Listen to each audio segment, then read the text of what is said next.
직곡의 오늘의 고사성어. 오늘은 송양지인에 대해 알아보겠습니다. 송양지인의 뜻은 송나라 양공이 베푼 어진 마음을 말하며 제 분수도 모르면서 쓸데없이 인정을 베풀거나 남에게 불필요한 동정이나 배려를 하는 어리석은 어짐을 일컫는다. 춘추시대 송나라의 임금 환공이 중한병이 들어서 드러눕자 자연히 후계 문제가 대두되지 않을 수 없었다. 환공에게는 두 아들이 있었는데 마지인 모기는 칙실에서 낳고 작은 아들 자보는 정실 출생이어서 당연히 후계의 자격이 있었다. 두 형제는 비록 신분 차이가 있을망정 우애가 깊었다. 나라가 잘 되려면 군주가 어질고 유능해야 한다. 그런 점에서 본다면 형님이 아버님의 후사를 잇는 것이 타당합니다. 자보는 이렇게 말하며 보위를 양보할 뜻을 비쳤다. 그러나 그 말을 전해 들은 모기는 손사래를 쳤다. 말도 안 되는 소리. 아우야말로 나보다 훨씬 똑똑할 뿐 아니라 어디까지나 덕자가 아닌가. 예와 법에 어긋난 짓을 할 수야 없지. 조정 논의의 결과에 따라 자보가 후계를 이어 양공이라 했는데 그는 이복형 모기를 재상에 임명했다. 그리하여 두 형제는 합심하여 나라를 잘 이끌어 나갔다.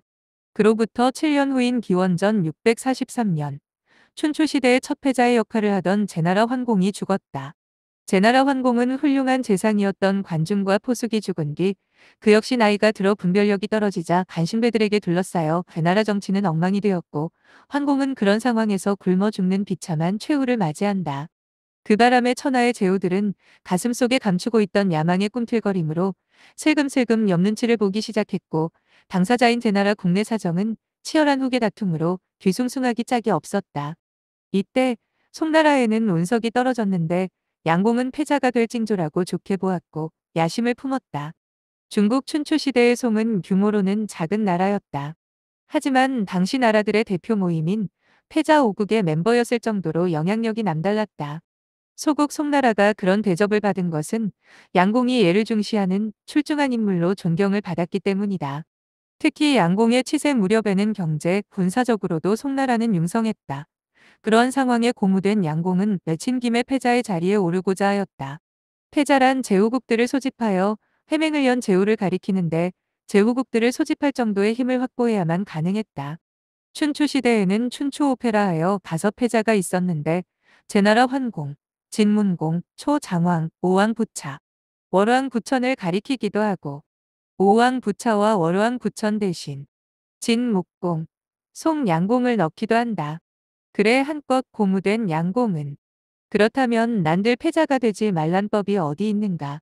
이렇게 생각한 양공은 형에게 자신의 심중을 털어놓고 의견을 구했다. 재상모기는 차분히 가라앉은 목소리로 말했다. 작은 나라로서 맹주를 꿈꾸는 것은 위험합니다. 우리 송나라는 작은 나라입니다. 인정하고 싶지 않아도 인정하지 않을 수 없습니다. 만약 잘못되면 나라가 망할지도 모릅니다. 제고하십시오. 그러나 한번 야망이 불붙기 시작한 양공은 형의 충고를 듣지 않았다. 그는 후계자 문제로 시끄러운 제나라에 쳐들어가 공자, 소를 지원해 그를 임금에 앉혔고 그 영향력을 10분 이용한 덕분에 얼마 후에는 송나라, 해나라, 초나라 3국의 맹주가 되었다.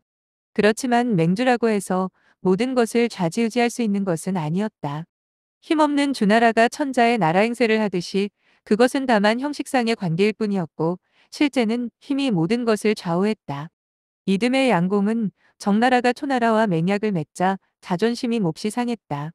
삼국의 엄연한 맹주인 나를 무시하고 초나라와 화친하겠다고 이건 그냥 둘 수 없다. 양공은 이렇게 외치고 정나라를 치기 위한 군대를 일으켰다. 송나라의 양공은 송, 위, 허 등의 네 나라 군대를 이끌고 초나라를 받드는 정나라를 공격했다. 그렇게 되자 초나라는 맹약의 조건이라든지 의리상 정나라를 돕지 않을 수 없어 구원군을 파견했고 따라서 송나라군과 초나라군은 홍수강가에서 일대 격전을 벌여야 하는 상황에 돌입했다. 그곳에 먼저 가서 포진한 것은 정나라군이었는데 뒤미처 초나라군이 도착하여 어수선한 가운데 진지 구축에 들어가는 것을 보면서도 양공은 공격할 생각을 하지 않았다. 안타깝다 못한 모기가 양공에게 촉구했다. 적의 병력은 우리보다 월등합니다. 따라서 그들이 전열을 가다듬기 전에 공격해야 승기를 잡을 수 있습니다. 그러나 양공은 고개를 저었다. 형님은 무슨 말씀을 그리 하오.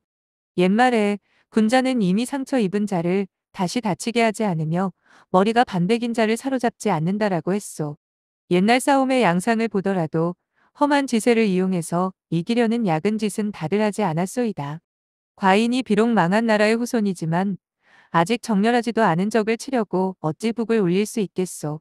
그 무렵 초나라 군사가 강을 건너기 시작하자 공자 모기가 즉시 공격할 것을 주장했다. 그러나 양공은 상대가 미처 준비를 하기 전에 기습하는 것은 어진 군대가 할 일이 아니오. 라고 하며 공격을 반대했다. 이어 초나라 군대가 강을 건너 진을 치기 시작하자 다시 공자 모기가 공격을 주장했다. 그러나 이때도 양공은 같은 이유로 공격 명령을 내리지 않았다.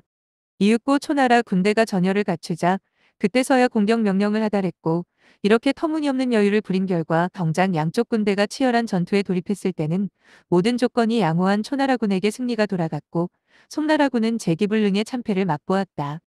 양공 자신도 그 싸움에서 널쩍다리에 화살을 맞아 그 후 그것이 낫지 않고 크게 도지는 바람에 이듬해 제위 14년 만에 숨을 거두게 되었다.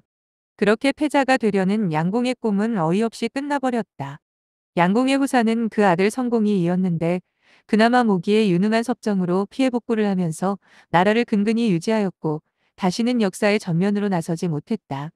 세상 사람들은 그의 죽음을 애석하게 생각하기보다 쓸데없는 인정으로 여유를 부리다 패한 어리석음을 비웃었다. 양공이 매사에 인의를 앞세우는 군자였는지에 대해서는 비판적 견해도 많다. 춘추의 패자가 되려는 야망을 품은 양공이 앞서 회맹을 맺는 자리에 늦게 도착했다고, 소국의 군주를 가두고 제물로 삼아 죽이는 등의 악행을 한 전력이 있기 때문이다. 그러나 초와의 전쟁 일화를 놓고서는 세평이 엇갈린다. 어리석다는 일반적 평가와 달리 역사가 태사공 사마천은 이렇게 말한다. 공자께서 말씀하셨다. 미자는 은나라의 주왕을 떠났고 기자는 노예가 되었으며 비가는 가나다가 죽임을 당하였다. 은왕조에는 이와 같이 세 사람의 어진 인물들이 있었다. 춘추에는 송나라의 혼란을 선공이 태자를 패하고 동생을 내세워 군주가 되게 한 것에서 시작했다고 기록했다. 이로부터 10세에 이르기까지 편안함을 누리지 못하였다고 비난하는 내용이 들어있다. 그러나 양공 때에는 인의를 수행하여 제후들의 맹주가 되고자 하였다. 인의가 무너지는 작금의 현실에서 양공의 인은 칭송받을 만하다라고 했고, 주자학을 집대성한 주자는 양공의 인을 높이 사면서 춘추시대 5패자, 즉 춘추 5패의 범주에 양공을 포함하기도 했다. 이상 고사성어 송양지인에 대해 알아보았습니다. 위 내용을 참고하셔서 인의예지 공부에 활용하시길 바랍니다. 경청해 주셔서 감사합니다.